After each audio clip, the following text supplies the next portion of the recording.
Samantala, pag-uulat mula naman sa impilan ng DWALFM, Radyo Totoo, CMN Batangas. CNN Live Nation. Renz Belda, magandang araw sa iyo. Magandang umaga, Ariel. Magandang umaga, Pilipinas. Sustainable renewable energy ang naghihintay para sa lungsod ng Tanawan matapos formal lang buksan ang solar power plant ng Prime Solar sa Barangay Malaking Pulo kasama sina Mayor Sonny Colliantes, Governor Hermelando Mandanas, Prime Infra President and CEO Mr. Guilaume Lucci, Department of Energy Philippines USEC Rowena Cristina Guevara at mga kawani at kinatuan ng iba't ibang ahensya ng pamahalaan.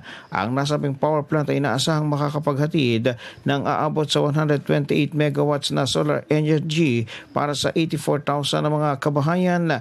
Bukod rito, layo ng solar power plant na ito na maghatid ng inobasyon pagdating sa paggamit ng renewable energy, lalo't isa ito sa prioridad ng lokal na pamahalaan upang matugunan ang kakulangan ng supply ng kuryente sa lungsod. Sa mensahe ni Mayor Colliantes, kanyang pinasalamatan ng buong pamunuan ng kumpanya sa patuloy na pakikipagtulungan ito sa lungsod ng Tanawan upang matugunan ang pangailangan ng syudad pagdating sa enerhiya.